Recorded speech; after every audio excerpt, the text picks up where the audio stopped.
we got the college football playoffs coming up. Hell And yeah. actually, a New Year's Day game that's not a part of those first two that I like as well. This Georgia versus Cincinnati game, Brett. Now, I've talked about Cincinnati a few times, won with Cincinnati quite a few times. They're 9-0 on the season.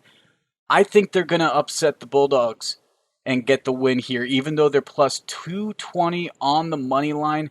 And that's because I feel like this is a game where players on Georgia that may be preparing for the NFL draft would potentially sit out when they're playing a team like Cincinnati. Whereas Cincinnati, a mid-major team, this is the team that you get up to go play for. You want to add this to your NFL resume, add it to what the scouts are going to look at. So I really feel like 220, some pretty good value, and I'm looking at this kind of as a parlay, not necessarily an actual parlay, but uh, assurance with another underdog that I will be picking because all I have to do is win one of them and it covers enough for both of the bets.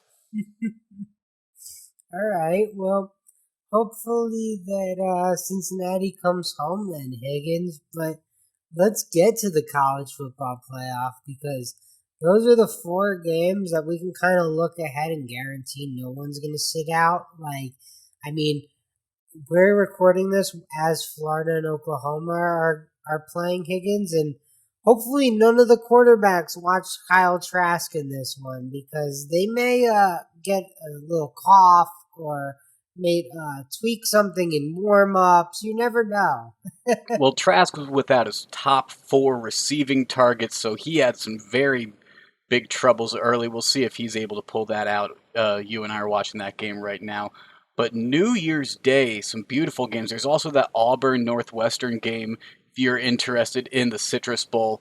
But Notre Dame, Alabama, and Ohio State, Clemson, the 2 games in the college football playoff. And Brett, this feels like a game that the Buckeyes win.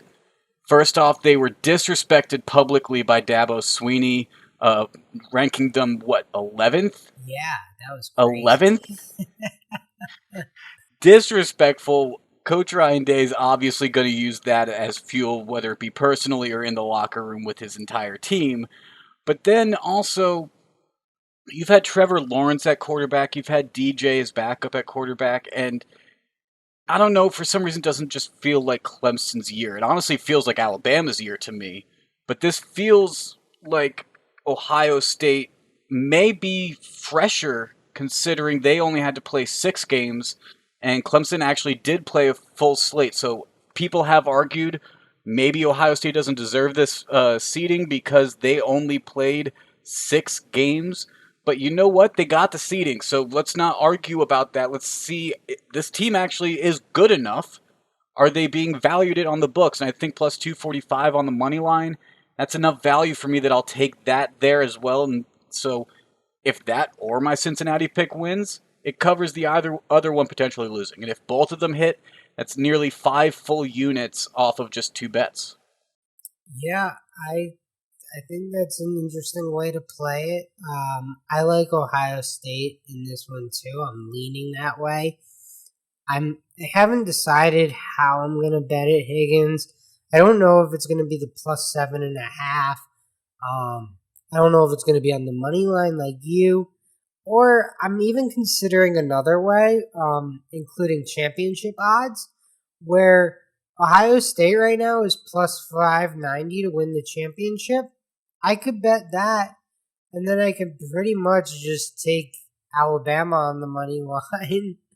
And I don't expect him to be anything more than minus 590. So I would come out about even depending on how I bet it, right? So I could kind of hedge my way out of it, the championship game.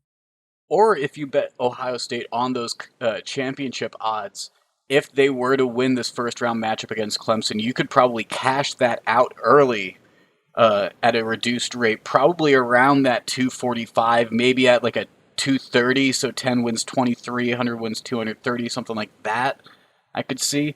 But yeah, plus 590 is great. And then I said I think it feels like Alabama's year, minus 150 for a year that just feels that way. I mean, Smith winning the AP Player of the Year as a wide receiver, That says something right there. They have two players in the Heisman finalist list.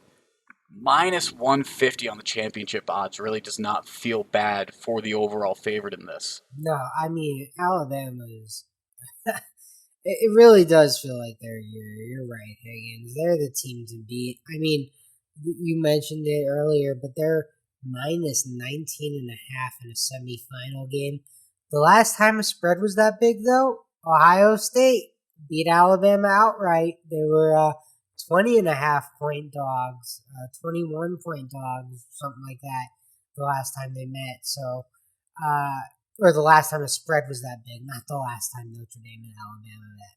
That's sorry. Well, so just real quick before we move on to the NFL, what do you think of the biggest underdog, Notre Dame? I mean, at plus 220 or 2,200 odds for the championship odds, that's tremendous value out of only just four teams, but Alabama's just a monumental task. And the fact that Notre Dame wasn't able to beat Clemson the second time around when they were fully loaded, not too confident with their ability to handle Alabama. Right, well, that's the thing. The last time we saw Notre Dame, no one thought they looked very impressive. And I think that's what we're all going on. So maybe Notre Dame comes out and surprises us, but I can't back them off that last performance, Higgins. No way. If anything in this game, I'm leaning Alabama minus 19.5. It's too big for me to take, but that's where I'd lean. Yeah, the spread is very, very large in that game. I'd consider the over. I think Alabama's definitely going to put up a good amount of points, and I think it's just a matter of if the Fighting Irish can get a few scores. If they can, I don't see a reason why that 65.5 doesn't cover, because it's hard to stop Alabama from scoring like 40. Yeah, 45. So maybe that's in play.